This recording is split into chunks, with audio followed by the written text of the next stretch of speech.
ജന്മദിനം ആഘോഷിക്കുക എന്നത് സ്നേഹപ്രകടനത്തിൻ്റെ ഭാഗമേ അല്ല. നമ്മളൊക്കെ നമ്മുടെ മാതാപിതാക്കളെ സ്നേഹിക്കുന്നുണ്ടല്ലോ. അവരുടെ ജന്മദിനം ആഘോഷിച്ചാലേ ആ സ്നേഹം പൂർണ്ണതയിലെത്തൂ എന്ന് നാം ആരെങ്കിലും വാദിക്കുന്നുണ്ടോ? നാം എത്ര ആളുകളെ സ്നേഹിക്കുന്നു? അപ്പോൾ ജന്മദിനം ആഘോഷിച്ചുകൊണ്ട് സ്നേഹം പ്രകടിപ്പിക്കുക എന്നുള്ളത് ഇസ്ലാമിൻ്റെ കൾച്ചറല്ല. ഇസ്ലാമിക പ്രമാണങ്ങളിൽ എവിടെയും അത് കാണാൻ കഴിയില്ല. അത് മറ്റുള്ളവരിൽ നിന്ന് കടമെടുത്തതാണ്. അങ്ങനെ മറ്റുള്ളവരോട് തശബ്ബുഹാവാൻ പാടില്ല എന്ന് റസൂലുള്ളാഹി സ്വല്ലല്ലാഹു അലൈഹി വസല്ലം പറഞ്ഞിട്ടില്ലേ? മൻ തശബ്ബഹ ബി ഖൗമിൻ ഫഹുവ മിൻഹും. മറ്റൊരു സമൂഹത്തെ അനുകരിക്കുന്നവർ അവരുടെ കൂട്ടത്തിൽപ്പെട്ടതാണ് എന്നല്ലേ നബി സല്ലല്ലാഹു അലൈഹി വസല്ലം പറഞ്ഞിട്ടുള്ളത്? അതേപോലെ തന്നെ അള്ളാഹുവിൻ്റെ റസൂൽ സല്ലല്ലാഹു അലൈഹി വസല്ലം യഹൂദ ക്രൈസ്തവരുടെ പാരമ്പര്യത്തെ നിങ്ങൾ പിൻപറ്റരുത് എന്ന് ആവർത്തിച്ച് പറഞ്ഞിട്ടുണ്ട് അള്ളാഹുവിൻ്റെ റസൂൽ. ഈ ജന്മദിനമാഘോഷം എന്നത് യഹൂദ ക്രൈസ്തവരുടെ പാരമ്പര്യമാണ്. ആദ്യകാലത്ത് അത് അവരുടെയും പാരമ്പര്യമായിരുന്നില്ല. മറിച്ച് ഈജിപ്തിലെ ഫറോവമാരാണ് ജന്മദിനമാഘോഷം എന്ന പരിപാടി തന്നെ ലോകത്ത് കൊണ്ടുവന്നത്.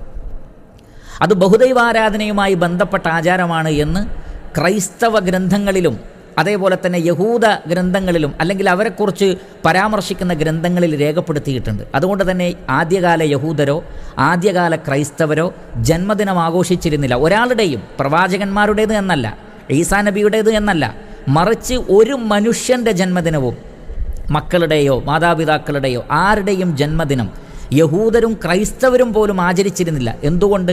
അത് ബഹുദൈവാരാധകരുടെ സമ്പ്രദായമാണ് എന്ന് അവർ മനസ്സിലാക്കിയിരുന്നു. എന്നാൽ പിന്നീട് യഹൂദ ക്രൈസ്തവർ അവരുടെ പാത പിൻപറ്റിക്കൊണ്ടുപോയി. എന്നാൽ മുസ്ലിമീങ്ങൾ ഇന്ന് ആ യഹൂദ ക്രൈസ്തവരുടെ പാരമ്പര്യം പിൻപറ്റിക്കൊണ്ടും മറ്റുള്ളവരുടെ പാരമ്പര്യം പിൻപറ്റിക്കൊണ്ടും ജന്മദിനമാഘോഷം എന്നുള്ളത് പ്രവാചകൻ്റെ സ്നേഹവുമായി ബന്ധപ്പെടുത്തിയിരിക്കുന്നു.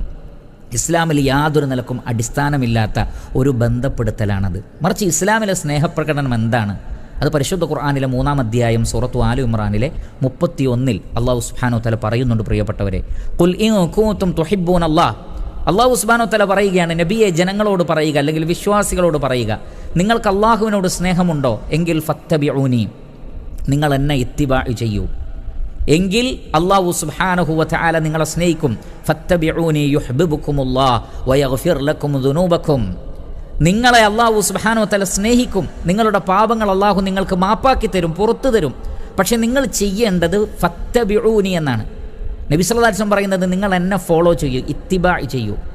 അപ്പോൾ അള്ളാഹുവിൻ്റെ റസൂലിനെ അല്ലേ നമ്മൾ ഫോളോ ചെയ്യേണ്ടത്? സ്വഹാബത്തിനെ അല്ലേ നമ്മൾ ഫോളോ ചെയ്യേണ്ടത്?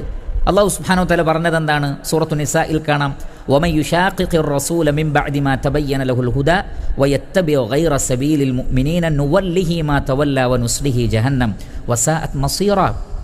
സന്മാർഗം വ്യക്തമായതിനു ശേഷവും ആരെങ്കിലും നബി സല്ലല്ലാഹു അലൈഹി വസല്ലമ പറഞ്ഞതിന് എതിര് പ്രവർത്തിക്കുകയും വിശ്വാസികളുടേതല്ലാത്ത വഴികൾ സ്വീകരിക്കുകയും ചെയ്താൽ അവർ തിരിഞ്ഞിടത്തേക്ക് നാം അവരെ തിരിച്ചുവിടുമെന്നാണ്. അപ്പോൾ നബിയെ ഫോളോ ചെയ്യുകയാണ് വേണ്ടത്. അള്ളാഹുവിൻ്റെ റസൂലിൽ നിന്ന് വ്യക്തമായ മാർഗദർശനം നമുക്ക് കിട്ടിയിട്ടുണ്ട്. അതിലെവിടെയും ജന്മദിനാഘോഷം എന്ന ഒന്നില്ല.